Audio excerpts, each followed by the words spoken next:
Ситуация вокруг Украины достигла критической точки. После официального предупреждения со стороны Министерства обороны России о готовящемся массированном ударе по центрам принятия решений в Киеве, Владимир Зеленский экстренно объявил о введении режима прекращения огня. Это решение вступает в силу в ночь с 5 на 6 мая и уже вызвало массу вопросов как у военных экспертов, так и у рядовых граждан. Основанием для столь резкого шага послужил беспрецедентный ультиматум российского оборонного ведомства. В заявлении Москвы было четко указано: любые попытки Зеленского сорвать празднование годовщины Победы на 9 мая приведут к немедленному ракетному удару по Киеву. Одновременно с этим гражданскому населению и сотрудникам иностранных дипломатических миссий было настоятельно рекомендовано покинуть город в кратчайшие сроки. Друзья, приветствую вас, у микрофона Александр. Оставь реакцию и комментарий для продвижения моего канала, это очень важно. Заранее спасибо и продолжаем. Реакция Зеленского последовала незамедлительно. По его словам, Украина готова соблюдать перемирие, но исключительно на зеркальной основе. Это означает, что Киев будет придерживаться режима тишины ровно до тех пор, пока его соблюдает противоположная сторона. Однако за этой дипломатической формулировкой скрывается целый ряд странностей и нестыковок, которые заставляют сомневаться в искренности намерений украинского руководства. Стоит обратить внимание на то, в каком положении находился Зеленский последние несколько дней. Он публично заявлял, что не получал никаких официальных или неофициальных предложений о прекращении огня ни от Российской Федерации, ни от Соединенных Штатов. Тем не менее, решение о перемирии было озвучено им в тот момент, когда российское предупреждение стало достоянием общественности. Очевидно, что глава администрации Украины полностью осознавал серьезность ситуации и реальность угрозы, несмотря на отсутствие закрытых каналов связи по этому вопросу. Особый интерес вызывает формулировка условий этого перемирия. Зеленский намеренно избежал любого упоминания даты 9 мая. Режим тишины объявлен с 6 числа, что оставляет временной зазор до праздника.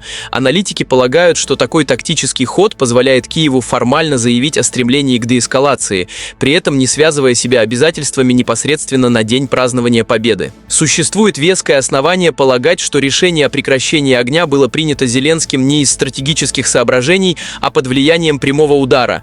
Ранее Министерство обороны России никогда не выступало с заблаговременным и столь конкретным предупреждением об ударе по Киеву. Учитывая, что западные посольства начали подготовку к эвакуации, Зеленский осознал, что на этот раз угроза направлена непосредственно на него и правительственный квартал.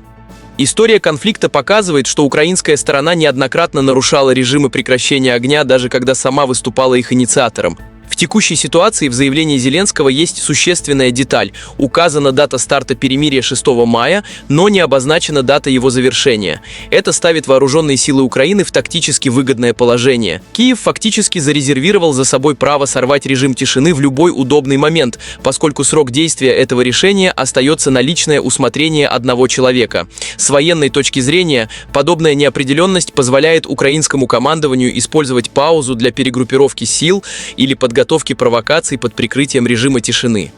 Тот факт, что сотрудники иностранных представительств получили предупреждение о необходимости покинуть город, свидетельствует о том, что международные игроки воспринимают ситуацию как крайне опасную и не верят в долгосрочность объявленных договоренностей. Таким образом, инициатива Зеленского выглядит скорее как вынужденная мера самосохранения в условиях прямого давления.